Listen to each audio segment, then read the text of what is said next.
bonjour à tous et à toutes et bienvenue dans My Geek. Bienvenue pour une petite vidéo un petit peu copiée sur jeuxvideo.com. Aujourd'hui je vais prendre leur concept, ce jeu vidéo qui... Donc en fait c'est une série de questions qui demandent à chaque fois un jeu vidéo qui te rappelle telle chose. Par exemple ce jeu vidéo qui a été le plus violent, qui a été le plus agréable en coop ou quoi. Voilà, il y a une quinzaine de questions et comme ça vous permettra de connaître un petit peu mes goûts en général en jeu vidéo. Donc c'est parti, j'ai pris des notes.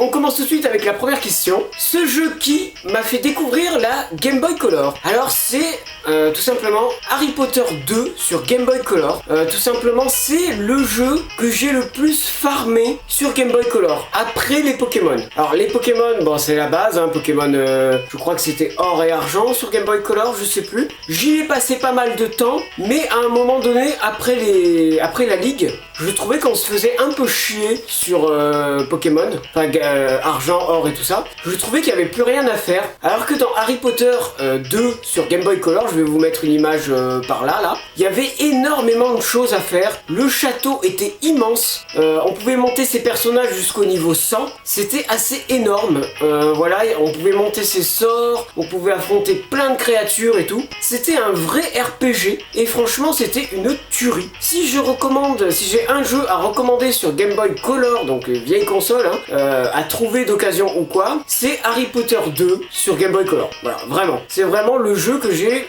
préféré et que sur lequel j'ai commencé, on va dire, sur cette console. Ensuite, ce jeu qui m'a fait aimer les jeux horrifiques.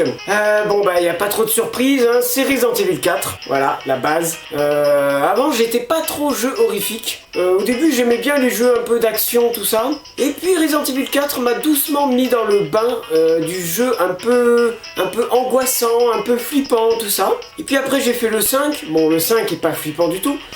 Le 6, après j'ai fait les Heavy Raising, là c'était déjà vachement plus perché complet quoi.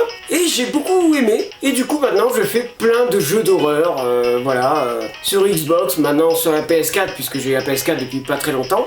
Voilà, je me suis mis aux jeux d'horreur grâce à Resident Evil 4. Ensuite ce jeu qui m'a fait aimer les jeux de plateforme. Alors ça remonte à la PS1, je pense que c'est Spyro the Dragon, sur PS1, voilà. Donc c'est un jeu rétro, hein, c'est très connu, Spyro, hein, je vais pas débattre dessus. Pendant 50 ans, tout le monde connaît Spyro. Voilà, j'avais adoré Spyro the Dragon.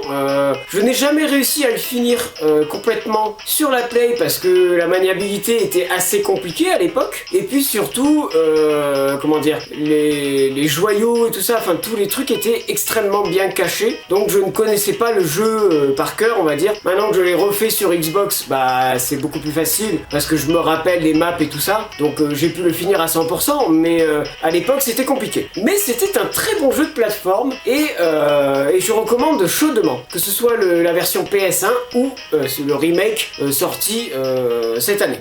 Ensuite, ce jeu qui m'a fait aimer les jeux PS1, je dirais Star Wars épisode 1 sur PlayStation 1. Alors clairement, graphiquement, c'est pas une tuerie, mais je sais pas, j'aimais bien me balader dans les niveaux, pouvoir faire ce que je veux, pouvoir tuer qui je veux, les habitants, faire n'importe quoi, détruire tout dans la ville de Tatooine et tout, c'était trop marrant. J'ai adoré ce jeu, je l'ai fait en boucle, voilà, c'était un très grand moment de PlayStation 1, j'ai adoré ce jeu. Ensuite, ce jeu qui a le héros le plus charismatique.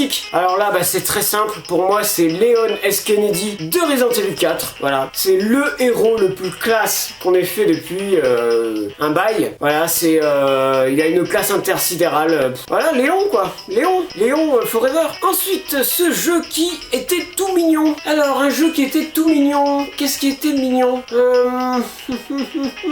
Allez, on va dire Animal Crossing sur DS. C'était tout mignon. C'était pas... Bon, après, moi, c'est pas trop mon délire, mais on va dire que c'était mignon, c'était kawaii. Voilà, il y avait des petits trucs à faire, c'était sympa. Mais bon, c'est pas trop ma tasse de thé, comme on dit. Ce jeu qui m'a fait aimer les jeux de combat. Alors, je l'ai dit un peu plus tôt, je dirais, disons Tekken 3, parce que j'y ai quand même passé pas mal d'heures. Voilà, si je me rappelle, on faisait le mode arcade pour débloquer tous les persos, et à la fin, il nous manquait un personnage qui était extrêmement compliqué à avoir. Il fallait faire 4 fois le même mode sans mourir et tout, enfin c'était hyper chaud. Voilà, Tekken 3, j'y ai passé énormément d'heures sur ce jeu, et je dois dire que c'est l'un de mes jeux de combat préférés, encore à ce jour, voilà. Les autres, je m'en fous un peu. Street Fighter, Soul Calibur, tout ça, je m'en tape un peu. Je dirais les Tekken, voilà. Ce jeu qui m'a lancé dans une série. Alors j'ai longtemps refusé de me lancer dans Assassin's Creed, parce que je trouvais ça super chiant. Ça avait l'air compliqué, ça avait l'air...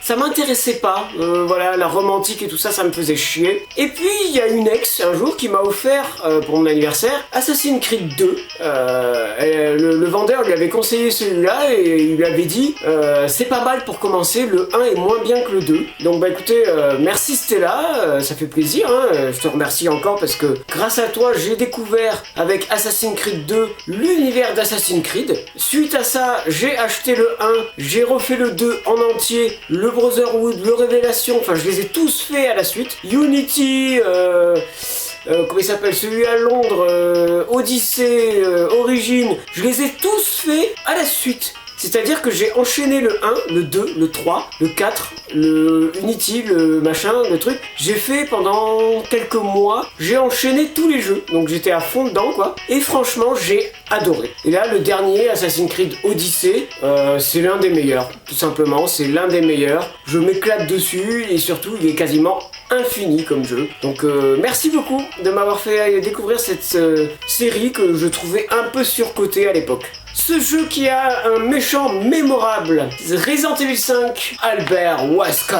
Albert Wesker qui est d'un charismatique mais incroyable, voilà, l'un des meilleurs méchants de jeux vidéo qu'on puisse trouver. Le personnage en lui-même, il est transpirant de charisme. C'était un méchant assez incroyable. Ce jeu qui a un mode solo anecdotique. Alors il y en a plusieurs, je dirais Star Wars Battlefront. Bah il y a tout simplement pas de mode solo en fait. Si, il y a juste quelques missions où vous pouvez affronter des vagues d'ennemis en gros. Mais il y a carrément pas de mode histoire en fait quasiment. Donc ouais, j'aurais mis Star Wars Battlefront. Voilà, donc c'est un peu dommage.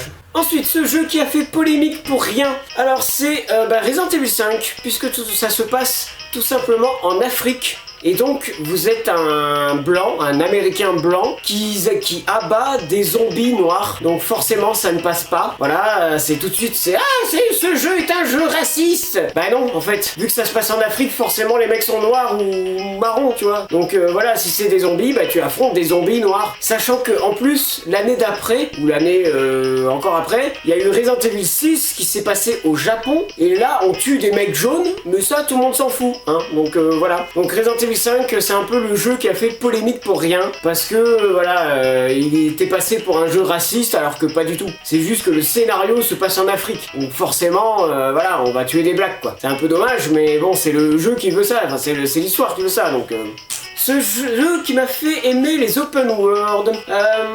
Ce jeu qui m'a fait aimer les open world, je sais pas, il y en a plusieurs. Je dirais les premiers Assassin's Creed. Black Flag, je dirais. Assassin's Creed Black Flag, avec son immense carte d'îles paradisiaques, d'océans, de maps trop belles. Enfin, je veux dire, pour l'époque, c'était magnifique. Je pense Assassin's Creed Black Flag. Voilà, clairement, l'un des meilleurs aussi, avec Origin et Odyssey, clairement. Ce jeu qui est parfait en couple, je vais pour la première fois parler d'un jeu Switch. Oui, je déconne pas, un jeu Switch. Je vais citer Sniper Clips, un jeu en couple qui est parfait, puisque c'est un jeu qui se joue donc en 2 joueurs et qui demande d'être coopératif. Donc quand t'es avec ta copine posée sur le canapé, ça peut être très mignon en fait. Ça peut être un jeu très mignon et très cocooning de jouer ensemble à résolver des énigmes et tout. Ça peut être très sympa, ça peut être très mignon. Voilà, moi je dirais Sniper Clips, un petit jeu d'énigmes qui est pas si facile que ça en vrai. Voilà, c'est très sympa, même tout seul c'est très bien, mais j'avoue qu'avec sa copine ça doit être vraiment très sympa. ce jeu qui était trop dur. Clairement, les Dark Souls. Les Dark Souls, c'est pas possible en fait. C'est du masochisme. Voilà, c'est vraiment galérer pour rien. Alors après, on va dire que je suis pas un vrai gamer et que je suis qu'une tapette et tout ça. Mais clairement, voilà, quand tu réussis une arène à tuer tous les ennemis et que tu sauvegardes sur un point, enfin sur un feu de camp là, tous les ennemis réapparaissent. Au bout d'un moment, bon bah faut arrêter quoi. Enfin, tu t'es cassé le cul à tuer tout le monde et puis ils réapparaissent juste après. Ça sert à rien. Voilà, ce jeu c'est vraiment pour souffrir quoi. Voilà, c'est pas un jeu que j'apprécie. Je trouve ça trop dur inutilement. C'est injouable. Enfin c'est trop dur. Voilà, c'est trop dur. Quand un jeu est trop dur, bah je suis désolé, quand tu l'as acheté 60 €, ça fait mal au cul. Voilà, moi ça me fait mal au cul. Je n'aime pas les jeux trop durs. Ça me fait chier. Encore si je l'ai gratuitement, je m'en fous. Mais ça me fait chier d'acheter 60 € un jeu que je ne vais pas finir parce que je le trouve trop dur. Et enfin, ce jeu qui m'a fait acheter une console carrément. Alors c'était à l'époque du lycée, j'avais acheté clairement une Xbox 360 d'occasion à l'internat. J'avais pris carrément un jour entier pour aller au magasin et tout, pour aller acheter une console, la mettre dans mon casier et la récupérer en fin de semaine. Donc le truc trop dangereux quoi, j'avais mis une console de jeu dans un casier d'internat qui fermait à peine quoi, tu vois. Bon bref, j'avais acheté une Xbox 360 pour le jeu Resident Evil 5. À l'époque j'étais un gros fan du 4, mais c'était sur GameCube, PlayStation et tout ça. Et la Xbox 360 venait d'arriver et Resident Evil 5 est arrivé aussi et j'avais trop envie de l'essayer. Du coup j'ai acheté la console exprès pour ça. Et après bon je l'ai rentabilisé à mort parce que j'ai pris plein d'autres jeux et tout ça, mais le premier jeu que j'ai acheté sur la console c'était Resident Evil 5. Voilà, cette petite tag, ce jeu qui m'a fait découvrir est terminé. J'espère que ça vous aura plu. N'hésitez pas à répondre vous aussi aux questions dans les commentaires, pourquoi pas, ça pourrait être sympa. Et puis voilà, nous on se retrouve très très bientôt sur Oh My Geek. Et puis voilà, likez, partagez, abonnez-vous les gens. Et puis à la prochaine. Allez, salut!